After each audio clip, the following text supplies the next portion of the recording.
नीलिमा एक अमीर घर की लड़की थी। ऋषभ और उसकी लव मैरिज थी। ऋषभ की फैमिली ठीक ठाक थी।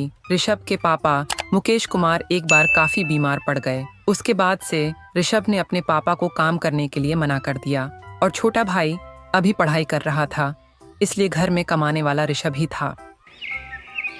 ऋषभ, ये क्या तुमने मुझे सिर्फ 1000 रुपए पकड़ाए हैं?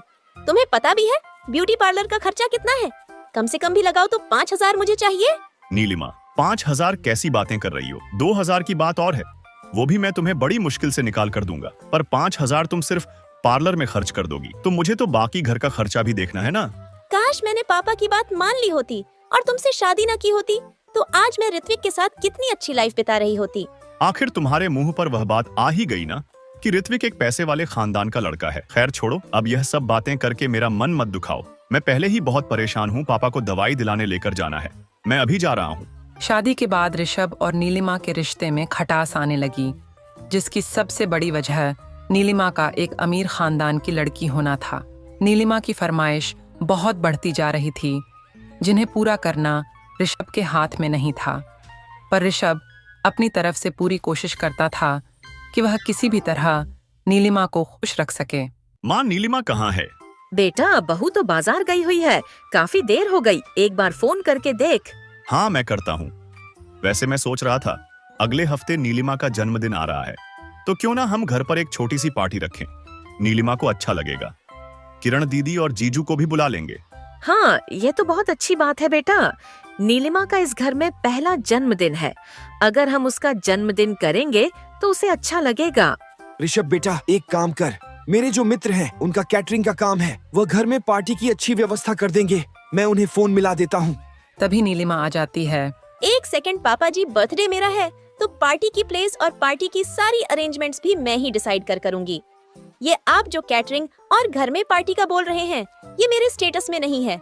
मुझे अपने तरीके से अपना जन्मदिन मनाने की आदत है और मैं पहले ही 7 स्टार होटल में बुकिंग करके आ चुकी हूँ। और हाँ, टेंशन लेने की कोई जरूरत नहीं है, सारा अरेंजमेंट मेरे पापा देख रहे हैं। उन्होंने मुझे अपना क्रेडिट कार्ड दे दिया था, मैं उससे बिलिंग करके घर आ रही हूँ। बस आप सब तैयार रहना, मेरे बर्थडे की शाम 7 स्टार होटल में पार्टी है, तो आप सभी थोड़ा अच्छे से बनकर चलिएगा, मेरी इंसल्ट ना हो। बस नीलिमा, ये क्या तरीका है? ऋषभ गुस्से में आने ही वाला था कि तभी उसकी माँ उसे रोक देती है। ऋषभ बेटा, आराम से, कोई बात नहीं, नीलिमा का पहला जन्मदिन है, उसे अपने हिसाब से करने दे। हमारा बीच में बोलना ठीक नहीं। अगर वह चाहती है कि हम उसके जन्मदिन पर उसके साथ होटल जाएं, तो हम सब जरूर जाएंगे, आखिर वह इस घर की बहू है। ऋषभ बेटा, तुम्हारी माँ ठीक कह रही है, और फिर जन्मदिन मनाने से बहू के चेहरे पर आई खुशी भी तो देखनी है। अब कहीं भी मनाओ, चाहे घर में या बाहर। माँ, मैं अभी आता हूँ। ऋषभ कमरे में जाता है और नीलिमा पर गुस्सा होने लगता है।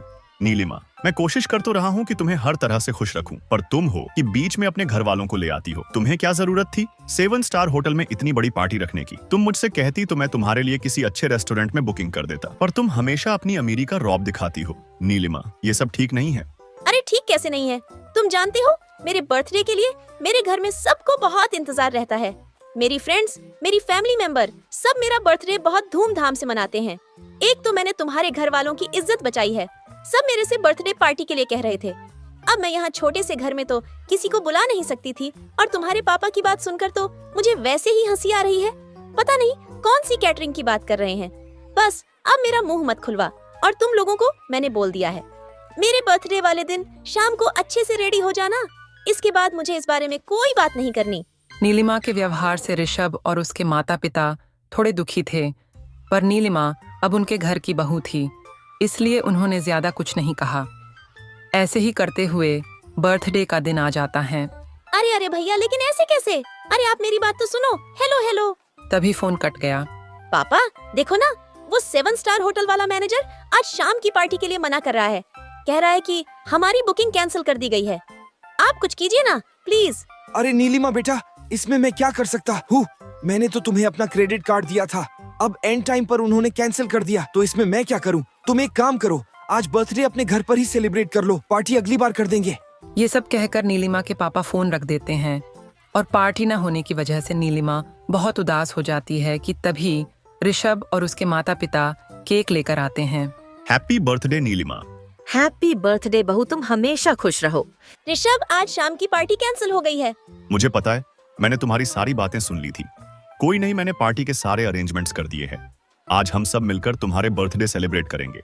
सच ऋषभ, तुम बहुत अच्छे हो। और माँ जी पापा जी, सॉरी, मैंने आप लोगों को ना जाने क्या कुछ बोल दिया। कोई बात नहीं बहू, तुम हमारी बहू नहीं बेटी हो।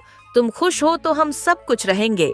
इसके बाद शाम को नीलिमा की बर्थडे की पार्टी उन्हीं के घर में होती है और अब नीलिमा एक छोटी सी पार्टी में भी अपने परिवार के साथ खुश थी, क्योंकि वो समझ चुकी थी कि खुशियां मनाने के मजा किसी बड़ी पार्टी से नहीं बल्कि अपने परिवार के साथ मनाने से आता है।